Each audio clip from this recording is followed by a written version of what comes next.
Baik, Assalamualaikum warahmatullahi wabarakatuh.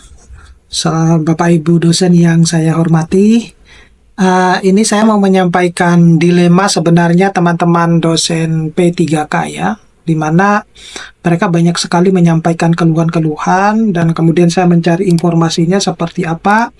Ternyata dilema besar yang dihadapi oleh teman-teman dosen P3K itu adalah mereka bermimpi untuk biar karirnya itu lebih baik ya dari sebelumnya, tetapi justru dengan kebijakan yang ada itu malah menjadi buntu gitu ya.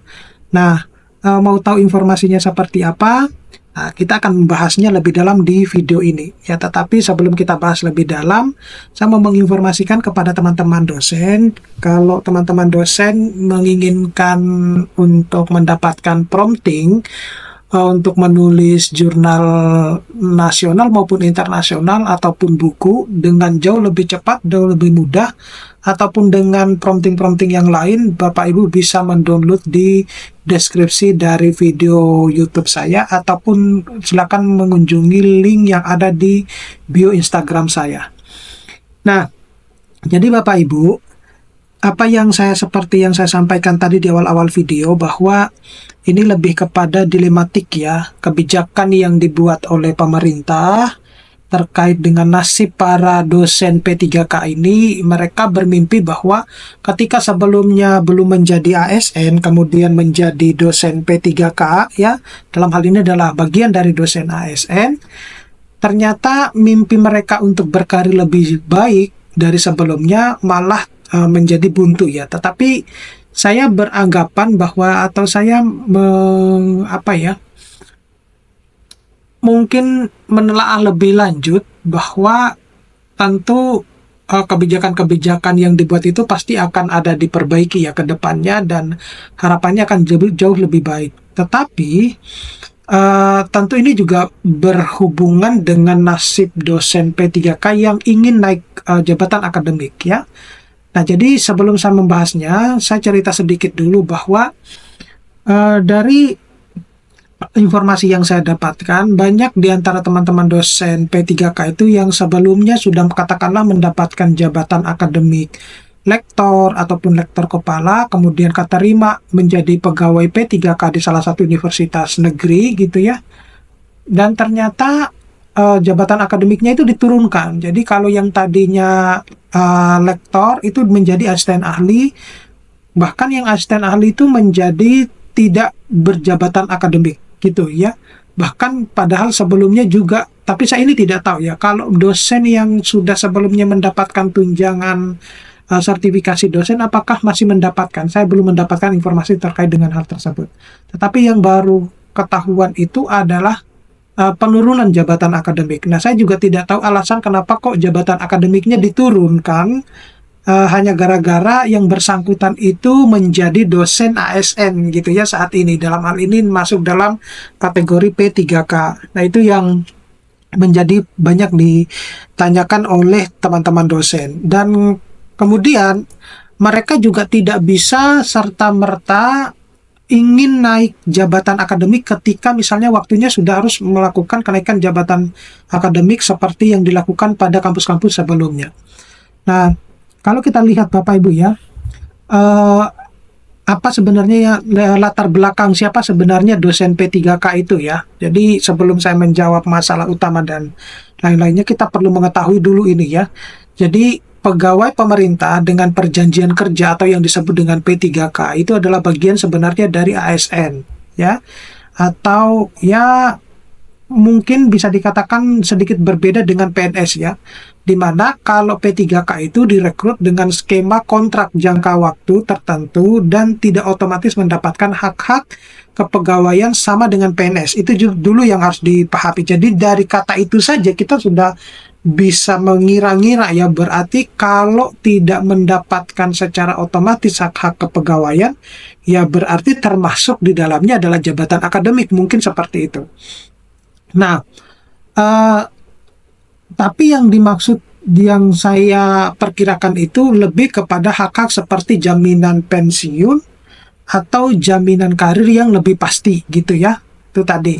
Nah, kemudian dalam konteks perguruan tinggi, dosen P3K itu umumnya berasal dari dosen tetap yayasan yang di perguruan tinggi swasta yang kemudian dinegrikan melalui kebijakan pemerintah. Nah, banyak dari dosen-dosen sebelumnya ya, dosen-dosen yayasan yang telah mengabdi bertahun-tahun, bahkan berpuluh tahun, sebelum diangkat menjadi dosen ASN dengan status P3K. Nah, lalu apa sebenarnya masalah utama yang dihadapi oleh dosen P3K? Nah, jadi kalau saya menelusuri itu ada 3 masalah utamanya. Yang pertama itu adalah stagnasi karir dan jabatan fungsional. Jadi tidak ada perkembangan karir dalam jabatan akademik dosen. Ya, jadi dia stagnan gitu ya. Kemudian hambatan studi lanjut. Ini juga penting. Kenapa demikian? Ini terjadi di teman saya yang sudah semester akhir di S3 ya. Itu karena dia lulus P3K akhirnya dia tidak bisa melanjutkan S3-nya. Itu. Nah, itu karena nanti S3-nya tidak diakui, katanya semacam itu. Kemudian ada ketidakjelasan dari regulasi yang dibuat. Nah, coba kita bahas dulu dari stagnasi karir dan jabatan fungsional. Jadi kalau kita berbicara tentang stagnannya karir dan jabatan fungsional, bahwasanya dosen P3K itu akan kesulitan ini naik jabatan fungsional, misalnya dari lektor ke lektor kepala atau menuju ke guru besar ya. Karena memang sudah ada itu tadi, hak-haknya tidak seperti dengan PNS tadi itu loh. Nah, kemudian tidak ada mekanisme yang mengatur secara eksplisit hak dosen P3K untuk mengurus jabatan fungsional sebagaimana PNS. Itu sampai detik ini, sampai video ini saya buat ya, itu belum ada aturan atau mekanisme yang khusus untuk mengatur kenaikan pangkat atau kenaikan jabatan akademik khusus untuk P3K, dalam hal ini adalah dosen ya. Kemudian pengembangan jenjang karir akademik ini sangat penting karena terkait dengan pengakuan akademik, kemudian tunjangan jabatan, dan kontribusi keilmuan. Nah, yang banyak ditanyakan oleh teman-teman dosen ya, apakah munculnya sekarang bisa dikatakan kalau sebelumnya saya menyebutkannya dualisme ya, dualisme dosen, sekarang sudah menjadi tigalisme malah. Jadi ada dosen PNS, dosen P3K, dan dosen non PNS gitu ya. Nah, mereka ini memiliki kebijakan yang berbeda-beda gitu ya. Saya juga bingung kenapa pemerintah itu seakan-akan mudah sekali membuat kebijakan tetapi tidak pernah memikirkan dampak ke depannya itu seperti apa. Nah, pertanyaan yang banyak diutarakan oleh teman-teman dosen itu adalah apakah dengan munculnya P3K itu akan memberikan solusi terhadap dosen-dosen yang selama ini yang dibutuhkan. Kan enggak juga sebenarnya gitu kan. Yang dibutuhkan itu adalah kesejahteraan dosen. Jadi tidak harus P3K, tapi kalau pemerintah itu sebenarnya concern terhadap kesejahteraan dosen, tidak memandang ini status PNS atau non-PNS atau bahkan P3K, maka sebenarnya tidak perlu harus ada P3K dan yang lain sebagainya. Coba kita lihat ya ke negara-negara maju yang lain, yang notabene mereka hampir tidak memiliki sumber daya alam. Ya, tetapi pendidikannya jauh lebih bagus, jauh lebih maju.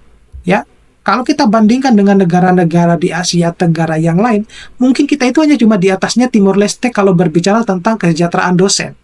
Gitu, berbeda dengan di negara-negara yang lain. Nah, itu yang makanya apakah dengan P3K ini kemudian akan menyelesaikan permasalahan dosen? Enggak juga sebenarnya. Yang ada justru malah menimbulkan masalah.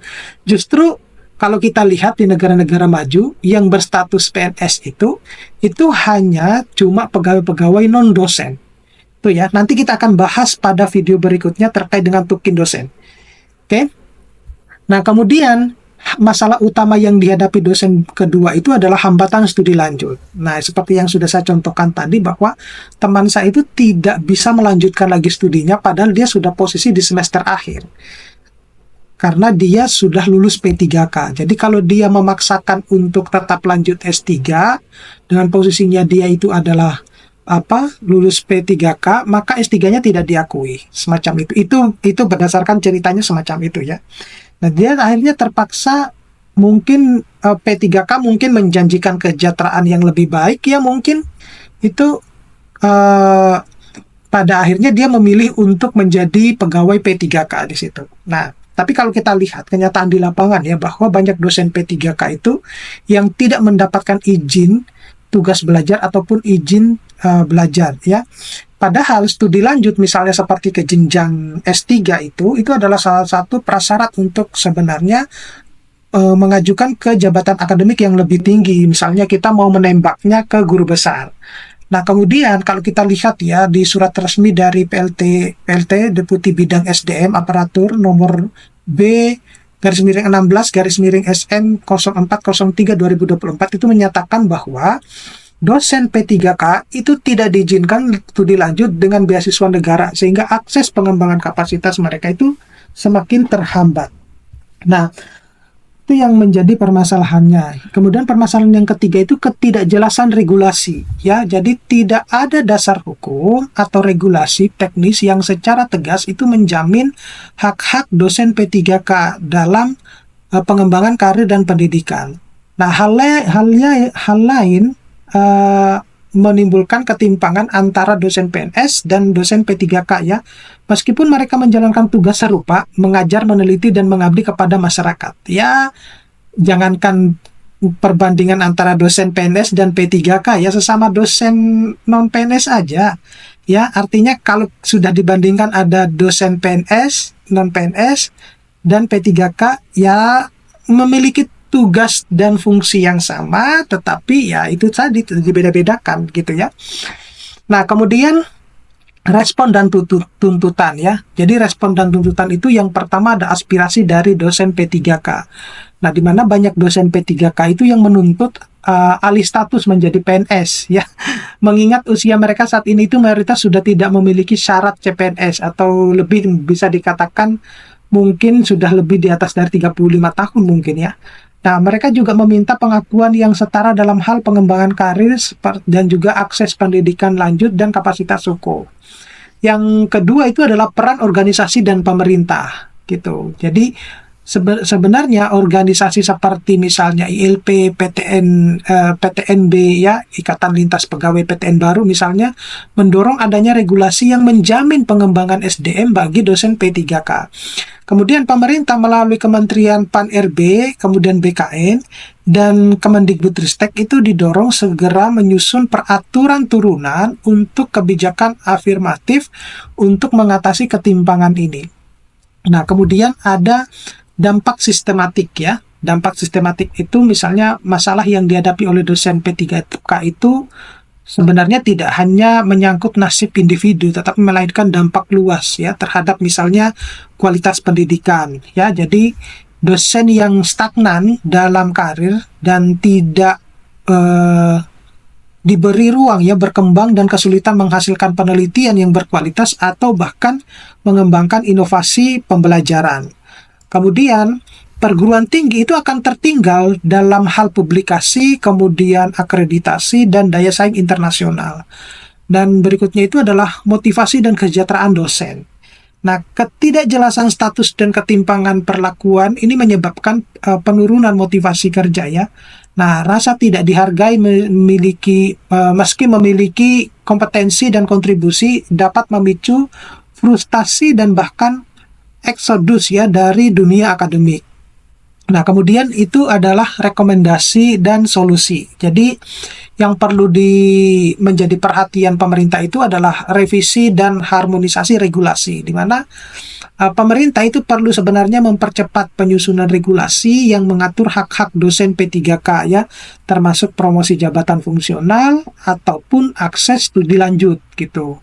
Kemudian perlu adanya sinkronisasi antara regulasi ASN, tentu ASN yang umum ya, dan ketentuan kebijakan pendidikan tinggi. Yang berikutnya yang kedua itu adalah pengakuan masa kerja dan pengabdian. Nah, masa kerja dosen tetap yayasan sebelum menjadi P3K itu seharusnya diakui dalam perhitungan jenjang jabatan maupun sertifikasi. Nah, ini yang banyak dikeluhkan oleh teman-teman dosen yang tadinya artinya mengalami penurunan jabatan akademik ya dalam hal ini.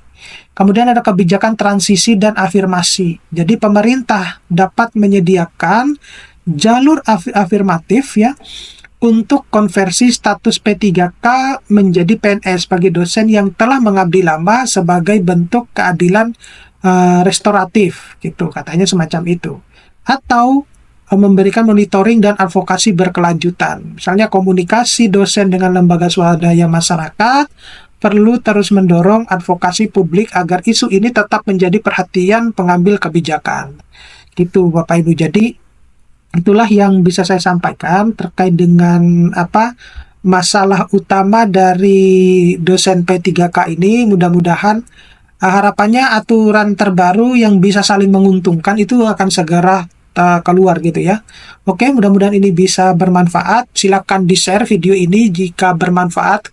Jangan hanya Bapak Ibu konsumsi sendiri. Mudah-mudahan ini bisa tersampaikan sampai ke pusat sehingga bisa keluh kesah dari teman-teman dosen P3K itu bisa segera terjawab. Terima kasih. Saya akhiri. Assalamualaikum warahmatullahi wabarakatuh.